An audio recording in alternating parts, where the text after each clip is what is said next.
Nobody's journey is seamless or smooth. We all stumble, we all have setbacks. If things go wrong, you hit a dead end, as you will.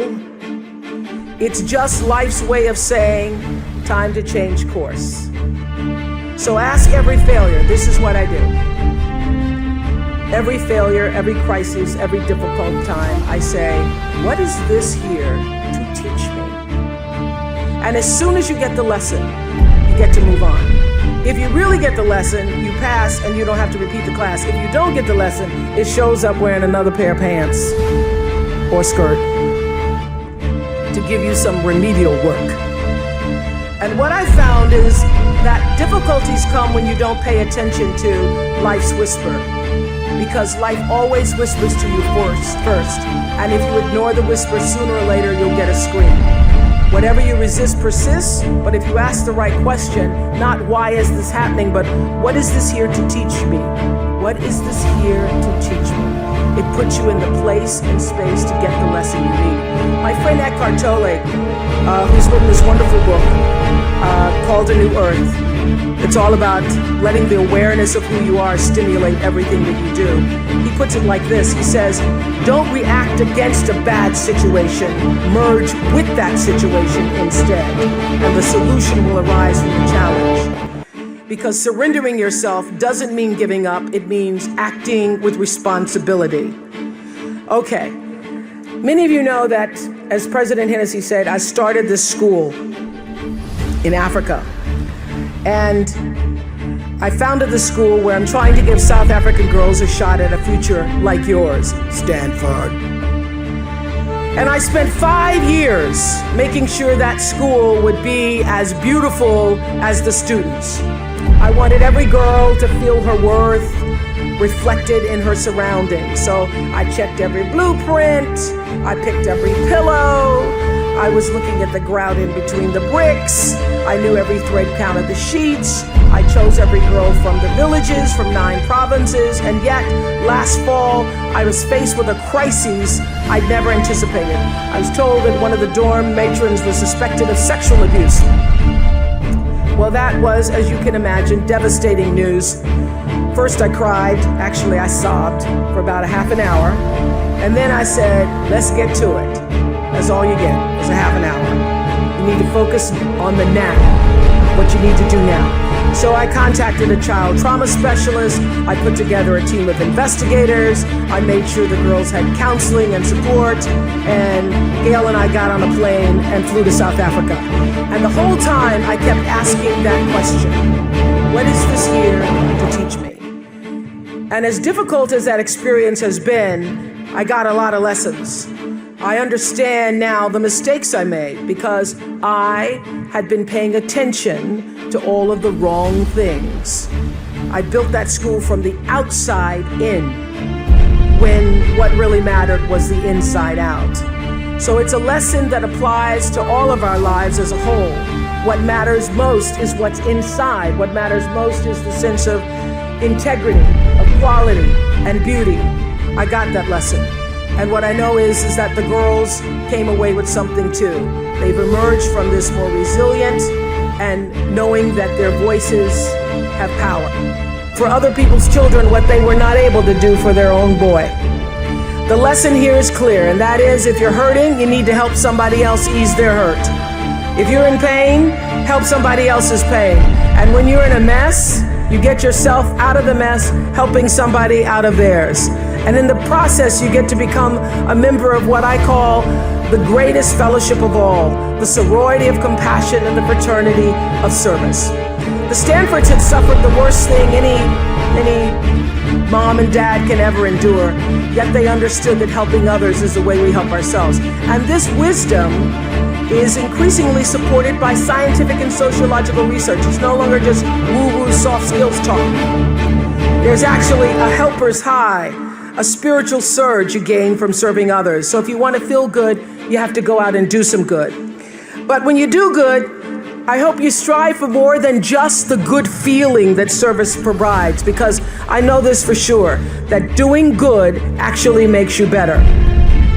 So whatever field you choose, if you operate from the paradigm of service, I know your life will have more value and you will be happy.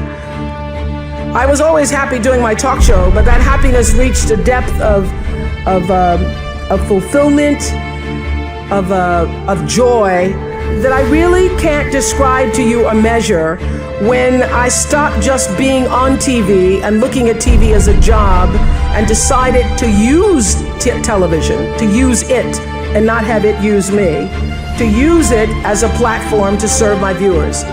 That alone changed the trajectory of my success.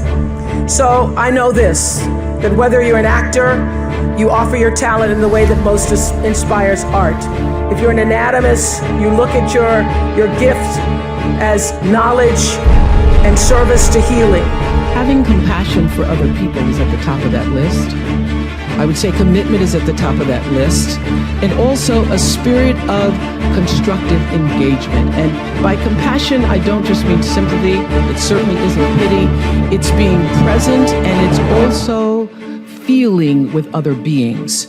You know, during the years of the Oprah show, I interviewed over 37,000 people one-on-one. So whenever I'm telling my girls anything and they say, they start rolling their eyes, I go, I'm the only person you're gonna talk to that's talked to 37,000 people. So if I were you, I would pay attention.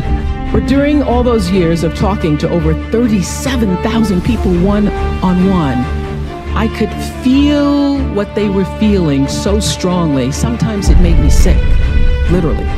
So I had to learn how to feel how others were feeling, feel with others, which is what it means to be compassionate, to feel with others without taking in all of their stuff. Being compassionate means I feel with you. It is one of the greatest qualities in the world to have if you're going to be majoring in what it takes to be a great human being. I feel with you. Means I not only am willing to walk in your shoes, it means my heart beats with yours. It means I see myself in you. It means I may not have shared that circumstance, but I know what heartbreak feels like. I know what pain feels like, and all pain is the same. It means I can feel your will to want to do better and be better. And I feel and I am with you. In spite of everything that's happened to you, I feel your need to rise. I want to help you rise. I want to rise with you. If you can capture the humanity of people, if you can just capture the humanity of the people, of the stories that you're telling, you then get that much closer to your own humanity. And you can confront your bias, and you can build your credibility and hone your instincts and compound your compassion. You can use your gifts, that's what you're really here to do, to illuminate the darkness in our world. So many people are worried about building a brand. I hear kids on social media talking about their brand. And I used to really resent the word when people would say to me, oh, you have this brand, because I never even thought about a brand. I just thought about day in and day out, making the best right choice for me. But now I embrace it because I recognize people see me as a brand. But for me, it's not a business. It is a question of what do you stand for? And I will say this, you're nothing if you're not the truth. So I've made a living, I've made a life, made a fortune, really, it's fantastic. All good from being true to myself. And that's if I could leave you with any message today, that is it. The biggest reward is not financial benefits, though it's really good. You can get a lot of great shoes. Nothing wrong with great shoes. But those of you who have a lot of shoes know that having great shoes and a closet full of shoes or cars or houses or square footage doesn't fill up your life. But living a life of substance can. Substance through your service, your offering of your whole self. And the baseline for how do you live a life of substance is whatever is the truth for you. What do you stand for?